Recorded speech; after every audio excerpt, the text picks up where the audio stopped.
আসসালামু আলাইকুম। প্রবাস থেকে বলছি। যদি একটু সময় হয় তাহলে কথা বলে মন দিয়ে শুনেন। এই প্রবাসীরা খেয়ে আছে বা না খেয়ে আছে, তারা কখনোই তাদের ফ্যামিলির লোকের কাছে বলে না, বা কি দিয়ে খাইতেছে না খাইতেছে। তারা যদি ডাউল দিয়েও ভাত খায় তাও বলে মুরগি দিয়ে খাইতেছি বা গোশ দিয়ে খাইতেছি। 10 ঘন্টা 12 ঘন্টা ডিউটি করে আসার পরে এমনি শরীর ভালো লাগে না, তারপরে আবার ফ্যামিলির এই সমস্যা ওই সমস্যা, নানান সমস্যা।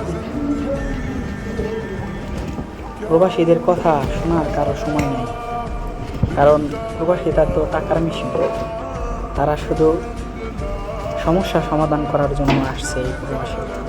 তাদের নিজের কোনো লাইফ নাই, নিজের কোনো আশা নাই, নিজের কোনো হবিস নাই, কারণ তারা তো বাঁচে অন্যের জন্য।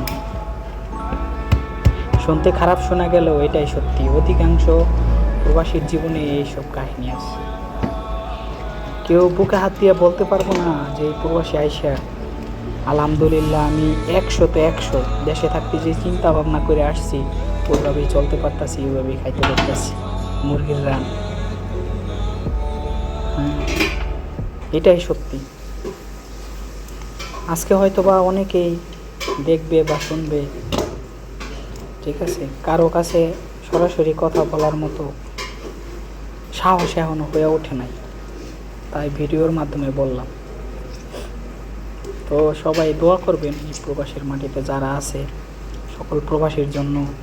তারা যেন সব সময় তাদের ফ্যামিলির, আত্মীয় স্বজন সবার মন রক্ষা করে শেষ নিঃশ্বাস ত্যাগ করতে পারে।